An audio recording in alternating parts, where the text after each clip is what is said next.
Checklists can be very helpful in a number of different professions. For example, a surgeon might find a checklist very important when they're operating on a patient. An airline pilot regularly uses a checklist to ensure that the pilot hasn't forgotten a key procedure before takeoff. In a very similar way, traders can benefit from a checklist. I've put together a simple 5-point checklist that you can use every time you are thinking of trading. I find this checklist very helpful. It's easy enough to remember and to put onto one piece of A4 that you could keep beside your trading desk. In this video, I'm going to discuss what that checklist is and how you can use it to help you in your trading. Here is a checklist to help you trade in a more strategic way. When you come to your desk, the very first thing to do is to look back. Look back across the last couple of market sessions to remind yourself of the key events taking place.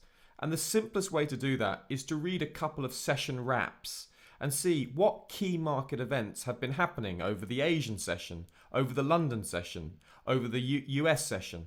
Now, having read a couple of wraps, see if you can put the most important events into a sentence or two. What's the primary mood of the market? The other word for the mood of the market is what's the sentiment. When you have the sentiment from the last session, you will use that starting sentiment for your coming session. This will be the part where you start to develop a bias for the currencies you want to trade. For example, at the time of writing this article, I wanted to short the euro-pound pair. The reason was that euro was under pressure because of the ongoing Italian budget concerns, and the pound was being bid on optimism about the financial services sector on completion of a successful Brexit arrangement. Now, the details will change from day to day, but the principle remains the same. Look to pair a weak against a strong currency, and you do that by looking back to see what the market is focusing on. Having looked back, you want to look forward.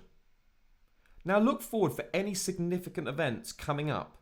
And what you want to do here is look in the financial calendar and see, is there an anticipated market event coming up?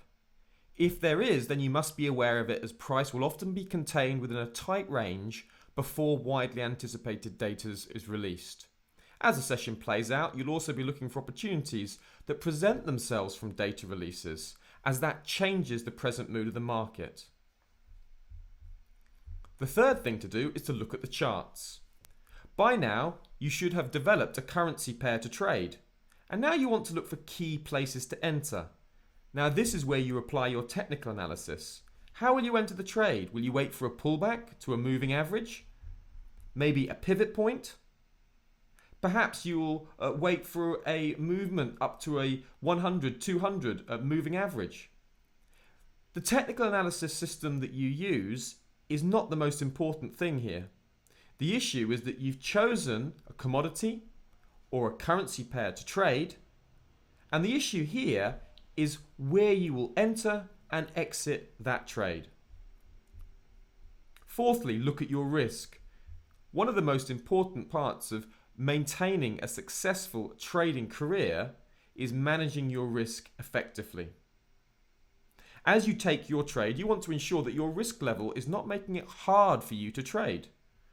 Ideally, you should not be using any leverage in your trading as a general rule. So if you have a 10,000 US dollar account, then you should be trading with a mini lot position. This is what it means to trade unleveraged. By simply ensuring that your risk level is dialed down, you increase your chances of success. Especially when you're learning to trade, trade without leverage. Let your account size match your trade size. So if your account is 1,000 US dollars, trade with a micro lot. If your account is 100,000 US dollars, trade with one standard lot. One standard lot is 100,000 units of currency. So you see the trade size matches the account size. That is what it means to trade without leverage. Finally, look at the outcome of the trade. Once your trade's been closed, how did it go? Did you do anything wrong that you would do differently next time? This is also the time to look at whether you followed your process or not. Did you miss a key market event? Did you enter just before some key market data and price rapidly moved? A successful trade where you got lucky is not truly a good outcome. It is just dumb luck. Similarly, a losing trade where you got unlucky is not a true bad outcome, as following the correct process over time will help you in your trading. So if you don't yet have a checklist, use this as your approach. It will help you avoid silly mistakes like missing key sentiment, entering before key data releases, entering the market randomly, and risking too much while failing to learn from your mistakes. All of these mistakes are common, yet avoidable, or at least they can be rapidly reduced. So if you are without a method in the market, start by using this checklist today. It may be the beginning of a more strategic way of thinking for you. If you hit the link underneath this video, you will find my checklist, which you can use and print out by your trading desk. I hope you find it helpful in your trading.